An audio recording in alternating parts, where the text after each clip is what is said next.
बहुत बहुत स्वागत है आप सभी का पढ़ेकर ऑनलाइन पर। आज क्लास के माध्यम से फाइनली हम बीए सेकेंड सेमेस्टर के लिए पॉलिटिकल साइंस की जो है हम पूरा सिलेबस आज हम चर्चा करेंगे।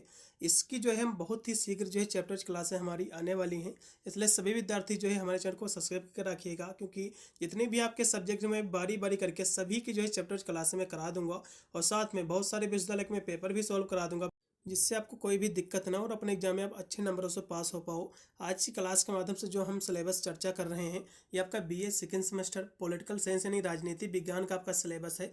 इसमें आपको पढ़ना है राजनीतिक सिद्धांत एवं जो अवधारणा, जो कि आपका पेपर का आपका टाइटल रहेगा। इसमें आपको पेपर के यहाँ से टाइटल देख लीजिएगा, पॉलिटिकल थ्योरी एंड कॉन्सेप्ट आपका जो है पेपर का नेम है, यही आपको पढ़ना पड़ेगा। यूपी के जितने भी विश्वविद्यालय हैं सभी का सिलेबस सेम है, चाहे आप किसी भी यूनिवर्सिटी से अपना कोर्स कर रहे हो, सभी का सिलेबस सेम है, यही आपको पढ़ना पड़ेगा पॉलिटिकल साइंस के अंतर्गत। चलेगा, यहाँ से जो है हम इसी के सिलेबस पर चर्चा करेंगे। हिंदी इंग्लिश हम दोनों में इसके सिलेबस पर हम चर्चा करेंगे, इससे किसी भी जो है दिक्कत ना हो, क्योंकि काफ़ी स्टूडेंट जो है इंग्लिश मीडियम से अपना जो है बीए करते हैं, कुछ जो है अधिकतर तो इंग्लिश नहीं करते हैं, लेकिन कुछ लोग जो है इंग्लिश में ही अपना बीए करते हैं, इसलिए उनके लिए भी जो है सिलेबस वो देखते चलेंगे अपना। चलेगा, इसका फर्स्ट यूनिट आप देखिएगा, जो कि इसमें आपको पढ़ना पड़ेगा। इसकी चैप्टर वाइज क्लास है, मैं बहुत ही सीख कराऊंगा। बस आपको जो है कमेंट आपको करना कि आपको क्लासें कैसी चाहिए, लिखित टाइप की क्लासें चाहिए या फिर जो है आपको ऑब्जेक्टिव टाइप की क्लासें चाहिए। वैसे तो मैं दोनों क्लासें करा दूंगा, पहले जो है मैं लिखित की जो है चैप्टर क्लासें कराऊंगा, फिर उसी के बाद में जो चैप्टर जितने भी आपके एमसीक्यू बनेंगे उसी के बाद में जो है वो भी एमसीक्यू साथ में हम कराते चलेंगे, जिससे दोनों जो है यूनिवर्सिटी के लिए जो है महत्वपूर्ण साबित हो। तो पहला इसका जो है यूनिट आप देखिएगा, जो कि आपको इसमें पढ़ना पड़ेगा कि पॉलिटिकल साइंस जो है ये क्या है। इसकी जो है डिफिनेशन देखेंगे, इसकी जो है नेचर क्या है, इसकी प्रकृति क्या है, इसकी स्कोप क्या है, इसकी जो है मेथड क्या है, इसकी विधियाँ क्या है पॉलिटिकल साइंस की, और जो है एंड जो रिलेशन है इसका अदर जो है सोशल साइंस यानी जो अदर विज्ञानों में सामाजिक विज्ञान जो है राजनीतिक विज्ञान का जो संबंध है वो भी हम जो है इसी के अंतर्गत हम समझेंगे।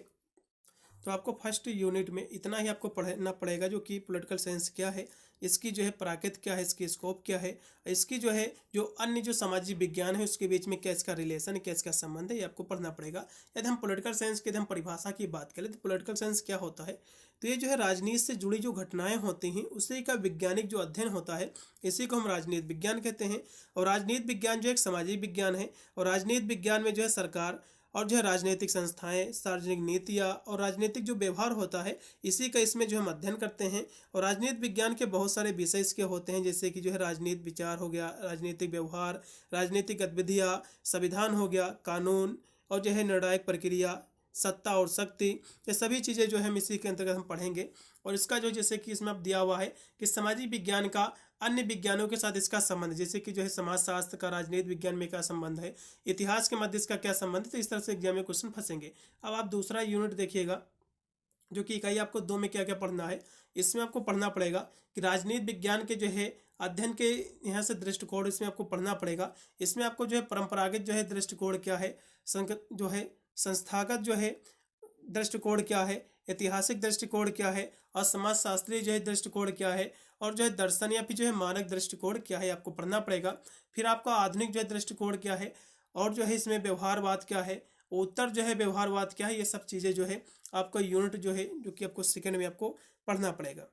चलिएगा, अब सेकंड आपका ये हो चुका, फिर आपका तीसरा जो आपका इकाई रहेगा, इसमें आपको पढ़ना पड़ेगा कि राज्य क्या है, स्टेट क्या है, स्टेट की परिभाषा, इसके एलिमेंट, इसके जो तत्व होते हैं भी आपको जो है इसमें आपको पढ़ना पड़ेगा। फिर आपका डिवाइन थ्योरी क्या है, ठीक है, डिवाइन थ्योरी क्या है जिसको उत्पत्ति सिद्धांत कहते हैं, डिवाइन थ्योरी क्या है, आपका जो है ओरिजिन थ्योरी क्या है जिसको हम उत्पत्ति सिद्धांत कहते हैं, फिर आपका डिवाइन थ्योरी जिसको देवी सिद्धांत कहते हैं, फिर आपका फोर्स थ्योरी क्या है, शक्ति जिसको हम सिद्धांत कहते हैं, फिर सोशल कॉन्ट्रैक्ट क्या है, सामाजिक समझौता क्या है, ठीक है, फिर आपका जो है इलोट्री थ्योरी क्या है, फिर आपका जो है मार्क्सवादी सिद्धांत क्या है, फिर इसके बाद यहाँ से भी हम देखेंगे जो कि फंक्शन ऑफ स्टेट यानी जो है राज्य के क्या कार्य होते हैं, ये भी हम समझेंगे। राज्य के कार्य, राज्य के जो है आदर्शवादी सिद्धांत, उदारवादी सिद्धांत इसमें, और समाजवादी सिद्धांत और कल्याण सिद्धांत जो है हम इसी के अंतर्गत जो है हम तीसरा यूनिट में हम पढ़ेंगे। तो राज्य की परिभाषा एग्जाम में जो कि आपको देखने को मिल सकता है, तो इसके बाद आपको जो है पढ़ लेना है। फिर अगला क्वेश्चन देखिएगा, जो कि आपका है यहाँ से यूनिट आपका 4 है, इसमें आपको पढ़ना पड़ेगा कि संप्रभुता क्या होता है। संप्रभुता क्या होता है इसकी हम बात करें तो किसी राज्य या जो है समुदाय के पास सर्वोच्च और जो है शक्ति स्वतंत्र जो शक्ति का जो प्रावधान होता है, जो अधिकार होता है, इसी को जो हम क्या कहते हैं, संप्रभुता कहते हैं। संप्रभुता का मतलब ये होता है किसी दूसरी सरकार का दबाव ना हो। जैसे कि भारत का अपना एक कानून है, अपनी एक सरकार है, ऐसा नहीं कि कोई दूसरा कोई देश आपके ऊपर दबाव डाले, आप उसी दबाव में काम करें, तो ये आपका दबाव ना हो ऐसा, और स्वतंत्र हो अपने कार्य करने के लिए, यही आपका संप्रभुता कहलाता है। इतनी आपको जो परिभाषा आपको लिख देना है। यानी जो है संप्रभुता का मतलब होता है सरकार जो स्वतंत्र हो और किसी दूसरे देश के नियंत्रण में ना हो, यही आपका संप्रभुता कहलाता है। इसमें आपको जो है ये पढ़ना पड़ेगा। फिर आपका अद्वैतवाद क्या है, बहुलवाद क्या है, फिर कानून की परिभाषा इसमें पढ़ेंगे, ला क्या होता है, ठीक है, कानून की परिभाषा क्या होती है, फिर इसके जो स्रोत क्या है, इसका वर्गीकरण क्या है, फिर पनिशमेंट क्या होता है, दंड क्या होता है, दंड के सिद्धांत, ये सब जो है यूनिट हम जो है 4 में पढ़ेंगे। ये हमारा यूनिट जो है जो 5वां है, इसमें हम पढ़ेंगे लिबर्टी क्या है, जिसको हम स्वतंत्रता कहते हैं। फिर आपका जो है समानता क्या है, सामाजिक न्याय क्या है, फिर आपका जो है शक्ति क्या है, प्रभाव क्या है, अधिकार क्या है, वैधता क्या है, दायित्व जो है, मौलिक अधिकार, मौलिक कर्तव्य, राजनीतिक संस्कृति और जो है राजनीतिक भागीदारी और राजनीतिक विकास और जो है राजनीतिक जो आधुनिकीकरण है, ये सब जो है यूनिट हम जो है 5 में पढ़ेंगे। तो ये सारी चीज़ें जो है जो कि आपको अपने एग्जाम में देखने को मिलेंगी, इसी से क्वेश्चन आपके बनेंगे, क्योंकि आपको इसमें आपको पढ़ना पड़ेगा। तो क्या होती हैं सब चीज़ें जो हम समझेंगे। यहाँ से सबसे पहले हम स्वतंत्रता की यदि हम बात करें, स्वतंत्रता और समानता क्या होता है, थोड़ा सा हम समझते चलेंगे इनके बारे में। तो स्वतंत्रता की जब भी बात आती है तो स्वतंत्रता क्या होता है, यानी किसी जो है जो काम है बिना किसी बाधा के अपनी इच्छा के अनुसार अपना काम करना, बोलने की आज़ादी या फिर सोचने की आज़ादी हो, यही आपका स्वतंत्रता कहलाता है।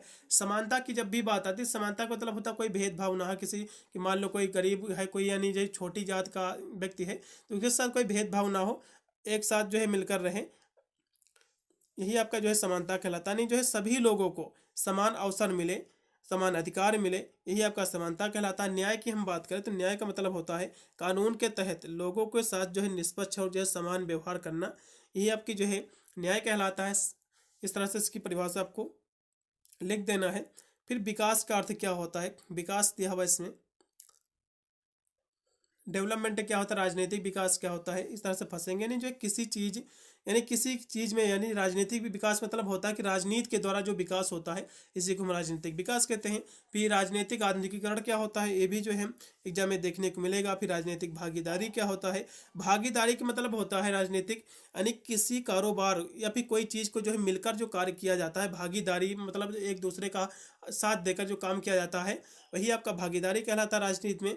फिर आपका है राजनीतिक आधुनिकीकरण क्या है, तो इस तरह से क्वेश्चन एग्जाम में जो है फंसेंगे। राजनीतिक आधुनिकीकरण का मतलब होता है किसी देश की राजनीतिक प्रणाली को पारंपरिक तरीके से बदलकर आधुनिक बनाना, यही आपकी जो है राजनीतिक आधुनिकीकरण कहलाता है। नहीं जो है राजनीतिक की शक्तियों पर या फिर कह सकते हो राजनीति के प्रणाली के आधार पर देश को में जो है आधुनिकीकरण, देश को जो है बदल कर परंपरागत तरीके से बदल कर आधुनिकीकरण में बदलना, यही आपका जो है राजनीतिक आधुनिकीकरण कहलाता है। इतनी आपको जो है परिभाषा आपको लिख देना है। फिर हम अगला क्वेश्चन देखेंगे जो कि हमारा यूनिट जो है यहाँ से हमारा स्टार्ट हो जाएगा।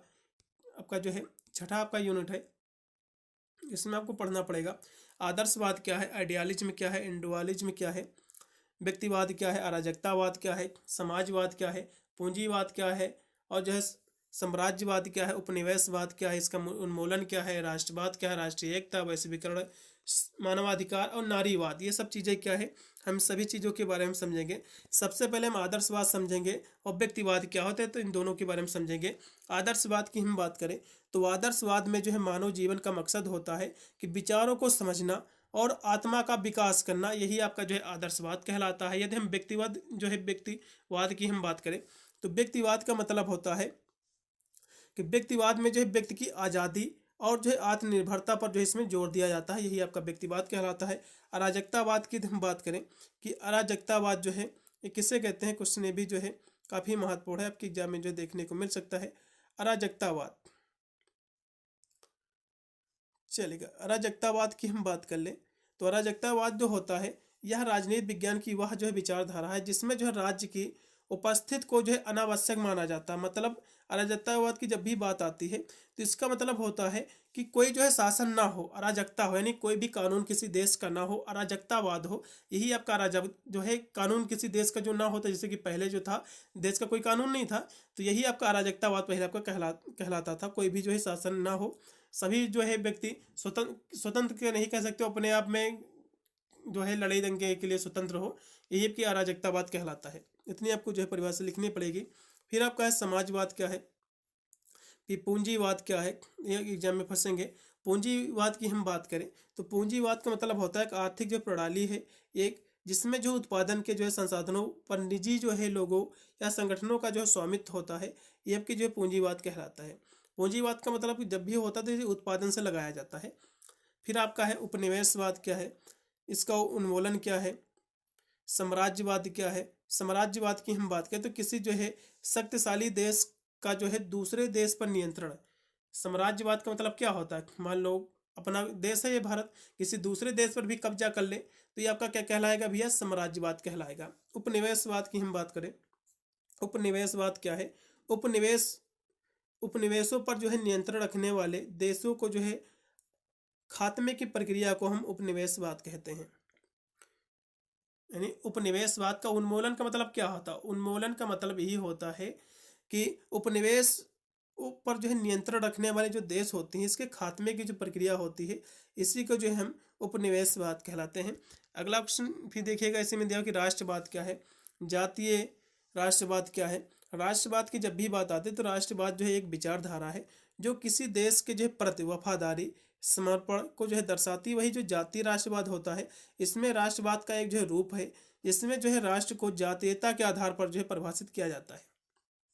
फिर आपका है वैश्वीकरण क्या है, मानवाधिकार क्या है, नारीवाद क्या है। तो वैश्वीकरण की जब भी बात आती है तो जो है दुनिया भर के जो देश होते हैं आयात निर्यात करते हैं, ठीक है। वैश्वीकरण यही होता है कि एक देश में कोई चीज़ ज़्यादा उत्पादन हो गया उसका तो दूसरे देश में बेचती है।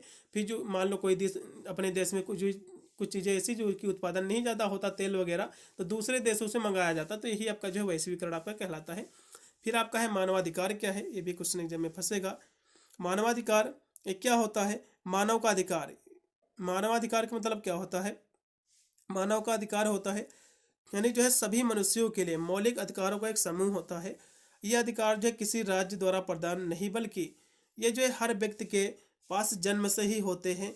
यही आपका जो है मानवाधिकार कहलाता है। मानवाधिकार के कुछ उदाहरण होते हैं जैसे कि जीवन और जो है स्वतंत्रता का अधिकार, ये सभी जो है, और जो है भोजन, स्वस्थ और जो है पोषण का अधिकार, समानता और जो है न्याय का अधिकार, ये सभी जो है मानवाधिकार कहलाते हैं। नारीवाद की हम बात कर ले कि नारीवाद क्या है, तो महिलाओं को पुरुषों के बराबर मानने और जो है उन्हें समान अधिकार और जो है अवसर देने का जो आंदोलन हुआ था, इसी को हम नारीवाद कहते हैं। ये आंदोलन जो होता है नारीवाद आपका कहलाता है। नारीवाद के तहत जो है महिलाओं को राजनीतिक, सामाजिक और आर्थिक और कानूनी रूप से जो है मान्यता दी जाती है, और इसका मकसद होता है महिलाओं को जो है महिलाओं के हर जीवन में के क्षेत्र में जो है पुरुषों के बराबर जो है अवसर और जो है उसका जो है अवसर मिल सके, यही आपका जो है नारीवाद कहलाता है। फिर अगला आपका यूनिट है जो कि 7 है। यूनिट जो है 7 में हम क्या पढ़ेंगे, इसमें टोटल आपके 8 आपके यूनिट हैं, क्योंकि 7वां आपका जो यूनिट है इसमें हम पढ़ेंगे पार्लियामेंट जो है सिस्टम क्या होता है, प्रेसिडेंटियल सिस्टम क्या है, फेडरल और यूएस जो है यूनिटरी क्या है, पॉलिटिकल पार्टीज क्या है, प्रेशर ग्रुप क्या है, आर्गन्स ऑफ गवर्नमेंट क्या है, एग्जीक्यूटिव, ये सब हम पढ़ेंगे। तो संसदीय प्रणाली क्या है, राष्ट्रपति प्रणाली क्या है, फिर इसके बाद है संघीय बनाम एकात्मक क्या है, राजनीतिक दल क्या है, राजनीतिक दल क्या है, और जो है दबाव समूह। राजनीतिक दल जो होते हैं ये सरकार बनाना जो है सत्ता हासिल करने के लिए काम करते हैं। राजनीतिक दल क्या होते हैं, ये जो है सरकार बनाने और सत्ता हासिल करने के लिए जो है कार्य करते हैं, ये काम करते हैं। वही जो दबाव समूह होते हैं, दबाव समूह जो है सरकार बनाने के लिए काम नहीं करते हैं, बल्कि लोगों के हितों की रक्षा करने के लिए एक सरकारों पर दबाव बनाते हैं, प्रेशर बनाते हैं जिससे सरकार इस काम को करे। तो ये आपका जो है प्रेशर ग्रुप कहलाते हैं आपके, जो है कह सकते हो। यानी जो है दबाव समूह जो होते हैं सरकार के बाहर काम करते हैं और सदस्यों के हितों की रक्षा के लिए कार्य करते हैं, आपके दबाव समूह कहलाते हैं। फिर सरकार के अंग जैसे कि कार्यपालिका हो गई, विधायिका हो गई, जो है न्यायपालिका हो गई। तो विधायिका क्या होती है, कानून बनाती है। विधायिका क्या होती है, कानून बनाती है।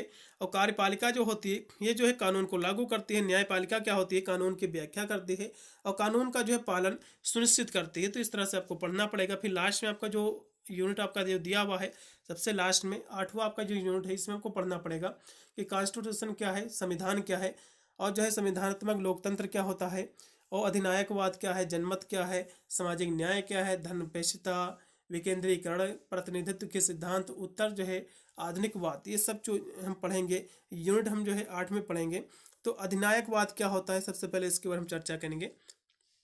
अधिनायकवाद ये क्या होता है इसके बारे में पढ़ेंगे। सबसे पहले लोकतंत्र क्या होता है, लोगों का शासन, यानी जो है लोकतंत्र, इसकी परिभाषा बहुत ही अच्छी अब्राहम लिंकन ने दिया था कि लोकतंत्र जो है लोगों के लिए, लोगों के द्वारा जो शासन होता है, यही आपका लोकतंत्र कहलाता है। लोकतंत्र जो है दो शब्दों से मिलकर बना हुआ है, लोक प्लस तंत्र। लोक माने होता है जनता और तंत्र का मतलब होता है शासन, यानी लोगों का अपने ऊपर खुद का शासन, यही आपका लोकतंत्र कहलाता है। फिर आपका अधिनायकवाद क्या होता है, अधिनायकवाद जो है एक राजनीतिक व्यवस्था है जिसमें किसी एक व्यक्ति या जो कुछ चुनिंदा लोगों के पास जो है राज्य की सारी शक्तियां होती हैं, यही आपकी जो है अधिनायकवाद कहलाता है। फिर आपका है जनमत क्या होता है, जनमत, ये दो शब्द इसमें आपको दिख रहा होगा, जन और मत। जन माने होता है लोग और मत मतलब होता है उनका अधिकार, लोगों का अधिकार होना, यही आपका जो जनमत कहलाता है। जैसे कि वोट डालने का अधिकार हो गया, जनमत, ये सब जो है अधिकार यही जनमत ही कहलाते हैं। फिर आपका सामाजिक न्याय किसे कहते हैं, सोशल जस्टिस क्या है, एग्जाम में क्वेश्चन फंसेगा।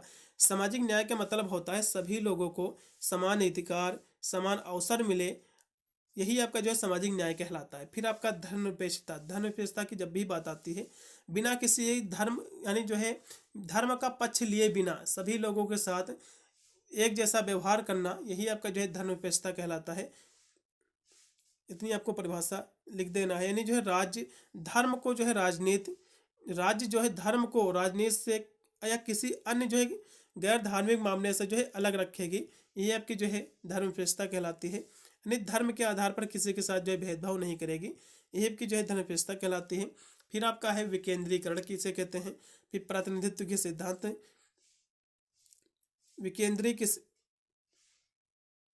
चलेगा। तो विकेंद्रीकरण क्या है, सबसे पहले इसके बारे में समझेंगे। विकेंद्रीकरण का मतलब होता है किसी जो है संगठन की जो है गतिविधियों को केंद्रीय स्थान से हटाकर उसके भीतर छोटे छोटे समूहों में बांटना।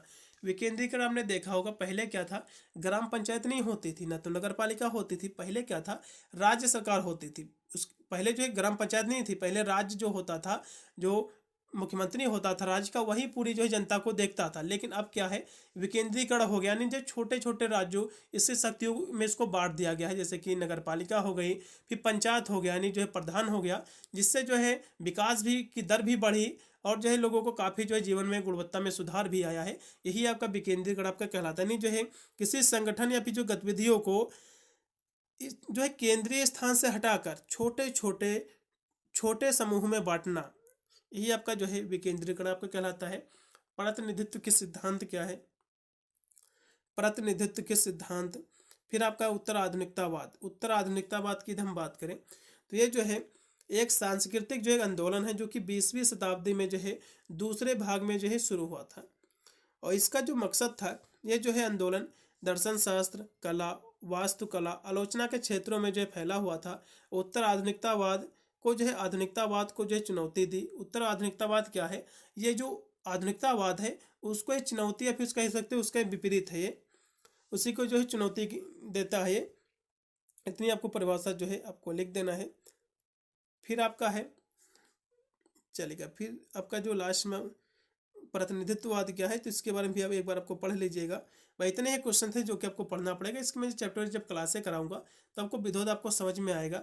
सभी की जो है हम लिखित टाइप पहले हम कराएंगे, उसकी जो है क्लासें, फिर उसी के बाद जो आपके चैप्टर में जितने भी आपके एमसीक्यू आपके बनेंगे फर्स्ट यूनिट में, सेकंड यूनिट में, फिर बाद में उसके हम एमसीक्यू भी कराते चलेंगे। इससे दोनों विद्यार्थियों के लिए महत्वपूर्ण साबित हो। जैसे आपके लिखित की परीक्षा कराई जाती हो, अभी जो है ऑब्जेक्टिव टाइप का पेपर कराया जाता हो, दोनों विद्यार्थी देखेंगे।